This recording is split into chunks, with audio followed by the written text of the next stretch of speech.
I came across one life lesson that will change you, that has changed me also.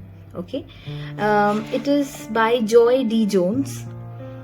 It says, words of wisdom found on the walls of an orphanage in Kolkata, that is in India.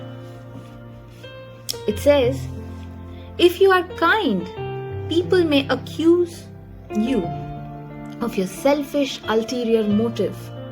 Be kind anyway.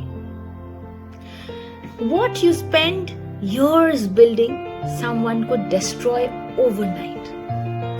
Build anyway. The good you do today, people will often forget you. Do good anyway. Give the world the best you have, and it may never be enough. Give the world the best you've got anyway. You see, in the final analysis, it is between you and your God anyway. So that's the life hack.